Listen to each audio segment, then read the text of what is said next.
Alright, here's your warm-up for the day. What I want you to do is I want you to solve each one of these proportions for the variable. So make sure what you do is make sure you cross multiply and then box and bridge and set up an equation so that you can find what the variable equals.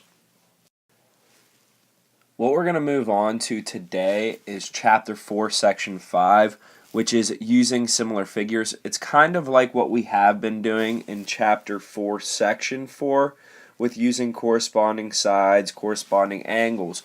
But this time we're actually going to be able to find a missing side or a missing angle based off of, your corresponding angles and your corresponding sides. Okay, this is known as indirect measurement. Indirect measurement is actually one of your vocabulary words. It means that indirect measurement is a method of using proportions to find an unknown length or distance in similar figures.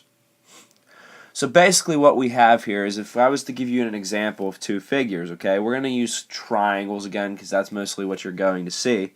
But if I drew a smaller triangle just like this, and I named it a triangle ABC, and I gave sides 8, 12, and let's see, 16. And I told you the angle measurements were 48, 103, and 29.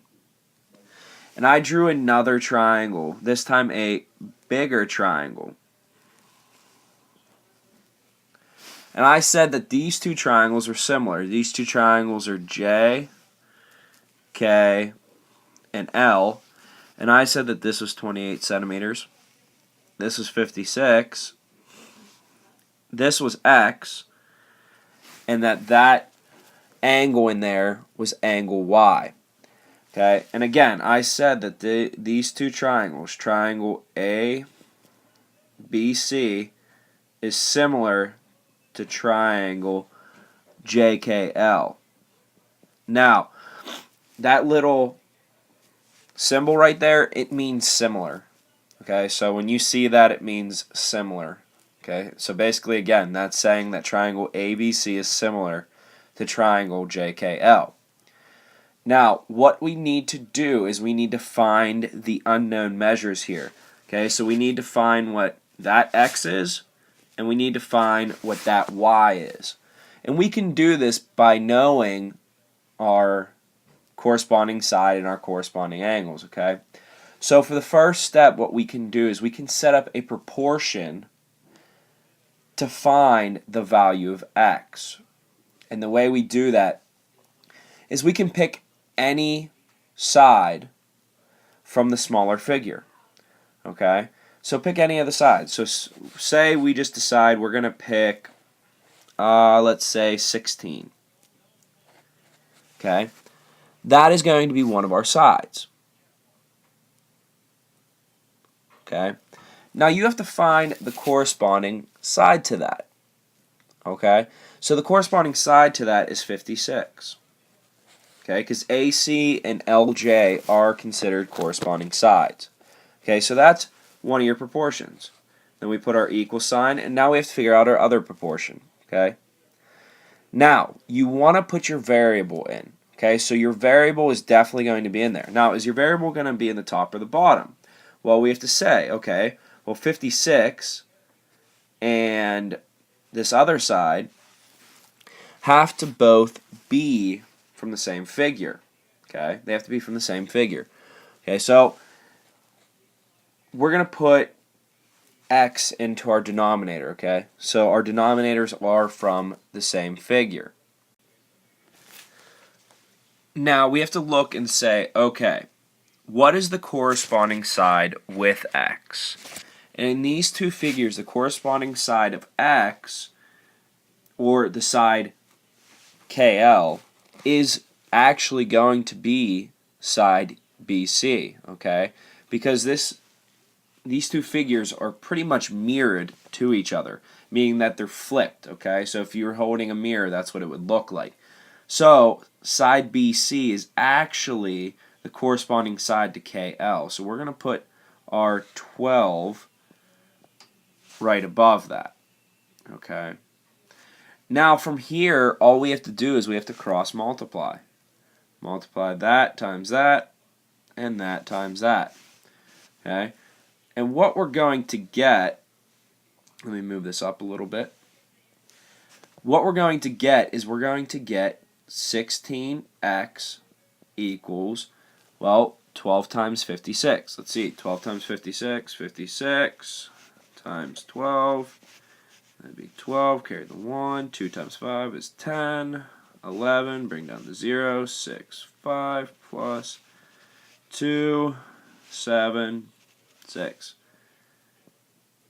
Okay, so 16x is going to equal 672. Okay, now all we have to do from here is solve the equation. So we got a box and we got a bridge. Our equal sign. Now we're going to divide both sides by 16. We're going to bring down our x, put our equal sign, and 672 divided by 16 is going to be 42. Okay, so now going back up to the top, we found that this x here is going to be equal to 42. Okay. Now the next thing we have to do is find this y here. Okay, we have to find that y and find what that actually measures is going to be. Okay. We can do that very easily. We can do that just by looking at the two figures because we know that these two figures are similar. All we have to do when we're looking at these two figures is say, all right, what's the corresponding angle to angle K? All right, and in this case, this corresponding angle to angle K is going to be this angle B. Angle B's measure, so the measure of angle B is 103 degrees. Okay, so the measure of angle K is going to be the exact same thing. So y is going to equal 103 degrees. Okay, it's pretty simple. Now, this is kind of like the flagpole scenario, like I said, we had yesterday, or on the benchmarks, not yesterday.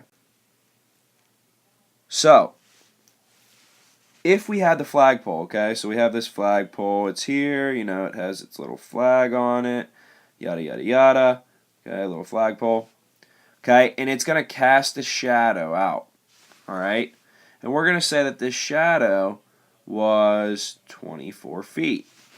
Now, at the same time of day, we have Frank over here standing, okay, and he's standing, he cast out a shadow as well. And this shadow is going to be 4 feet long. Okay. Now, we know that Frank's height is actually going to be 6 feet.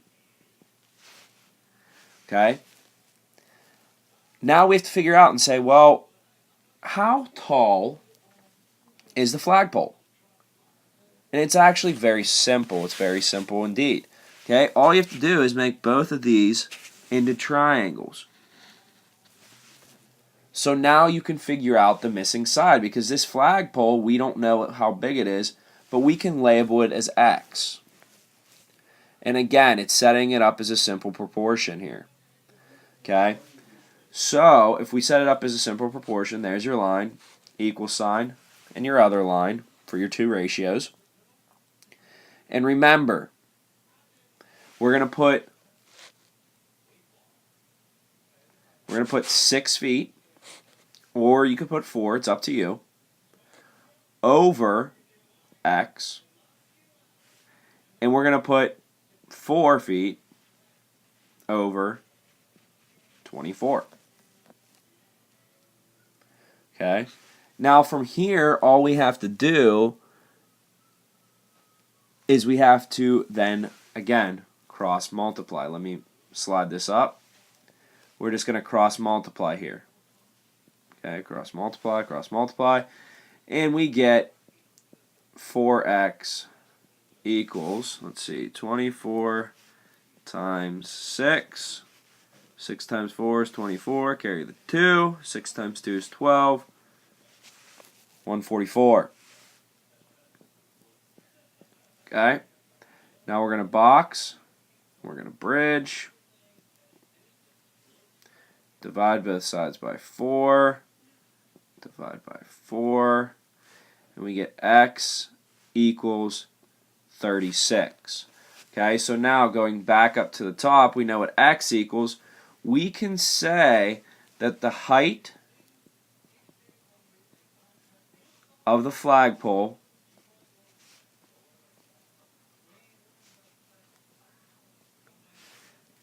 is 36 feet. Okay? So it's pretty simple. It's actually very, very easy. Okay? If you can go outside and you can measure the height that the height that you are and how far your shadow is casting out, and at the same time of day go up to a building or something and measure how big that shadow is of the building, then you can actually figure out how high the building is. Okay, so that's one of the scenarios that you would use in finding this. Now, even with dealing with this, we're not just talking about triangles. We can also talk about other things like quadrilaterals, like pentagons, like hexagons, heptagons, octagons, nonagons, and dodecagons, okay? We can talk about different things like that. So, if we look at example 2 in your books, you're going to see that there is a volleyball court, an Olympic-sized swimming pool, okay? And it says that you have your volleyball court, and volleyball court's in a rectangle, and here's your little net and everything else, and it says that it's 18 meters, and the height of it is 9 meters, okay? But you also have this Olympic-sized swimming pool that's going to be a lot larger than your volleyball court. And we know that it is 50 meters. And I know the lines aren't straight, but give me a break. Okay? 50 meters by X. We don't know what it is. Okay? And they want us to figure out how wide an Olympic swimming pool is. And they're giving us and telling us that the volleyball court and that the Olympic-sized pool are a similar shape, that they are similar to one another. Okay? So we can find the width of the pool just by setting up, again, a simple proportion, okay? So we're going to put the 18 over the 50, and we're going to put that equal to 9 over x, okay? Now, again, cross multiply. We're going to slide this down a little bit, okay? We get 18 times x, which is just 18x, equals 50 times 9. Well, 50 times 9 is 450. We're going to box, we're going to bridge, and we're going to divide both sides by 18, since we divide by the number that is with the variable. We're left with just x on that side. 450 divided by 18 gives us 25. So, we now know... Uh-oh.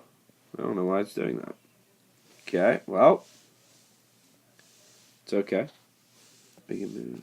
No, it's not moving correctly. Okay, well, we'll just erase this. So, where's my eraser? Alright, there's my eraser. We'll just erase this. No, it's not erasing for some reason. Alright, well, we're going to just pull it back up here and just ignore this stuff at the bottom, okay? We now know that x is actually equal to 25 meters, okay? So we know that the swimming pool's width is 25 meters. And you must be careful, okay? You have to be careful that you do remember the unit right there, okay? You can't just forget the unit.